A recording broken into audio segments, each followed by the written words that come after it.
great. Sorry, I didn't want to unmute on me there for a second. Here we go. So really, we wanted to provide you with some tips and some information. We get a lot of questions about what are you looking for? How do we know we're ready for First Forward? And we'll be really honest with you. We also get some questions about how many schools are you going to select this year, and we're gonna share all that with you now. We want this to be a really transparent process. We want First Forward to be competitive. It's not a prize for everyone. It's not an opportunity for everyone to get the recognition, because we want your efforts to be rewarded. You all are doing some incredible work across the country. That's been evident just seeing what's already coming out around Celebration Day this week. Some exciting new work that's happening. But we also see this as an opportunity for you to grow and scale your efforts across the country as well.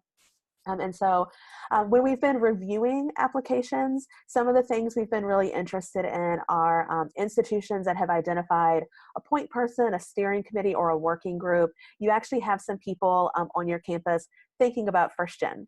Here's the dividing line. We had a number of applications last year from institutions who thought this was an opportunity to learn how to start their first gen efforts from scratch. And that's not really where we are. We have other opportunities through the center to help you think about where do you get started. We're going to be launching some new opportunities through our First Scholars area soon that would be right for those institutions.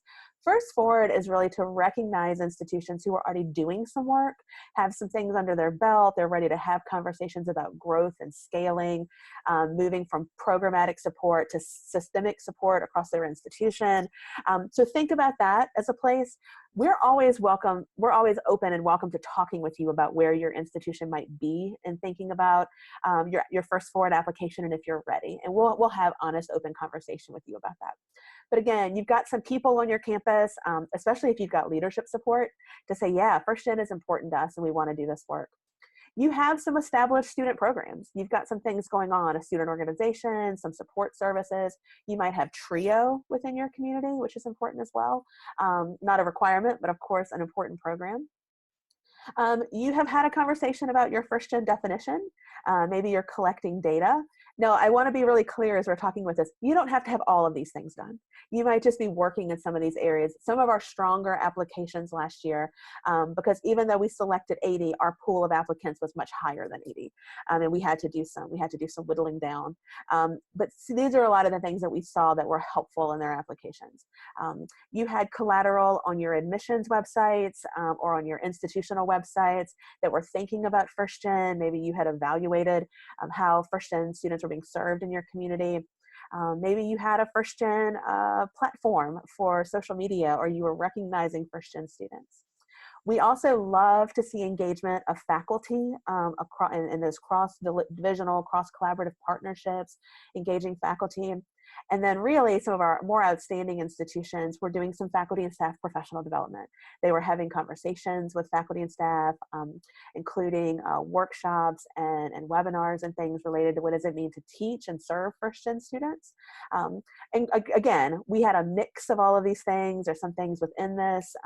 Many of our First Forward institutions did have active first generation Celebration Day events planned as a part of their applications. And we encourage you to put that into your application. And then many of you are hosting those events this week, next week, over the next month or so. So please be sure to include that as well. Now on to the question of how many we are going to select this year. To be really honest with you, we do not set a number. We don't say we are only going to take 20 institutions. We are only going to take 40 institutions. Because this is an opportunity for professional development for you all, but also to build peer networks for you across the country, we want to bring in as many institutions as we can each year that are ready for the experience. We need institutions who are ready to set some goals, to do the work every month, to talk first gen on a regular basis. That's really where our benchmark is. We will not allow institutions to come into the program that we don't feel are ready, but we will work with those institutions to help give them some tips and pointers. We had a number of institutions last year that we actually asked to wait a year and reapply. We work directly with those institutions to say, hey, can you do a couple of things here? Can you make a couple of tweaks? And we think in 1 year you would be ready to navigate this experience. And we're looking forward to seeing those applications come in this year.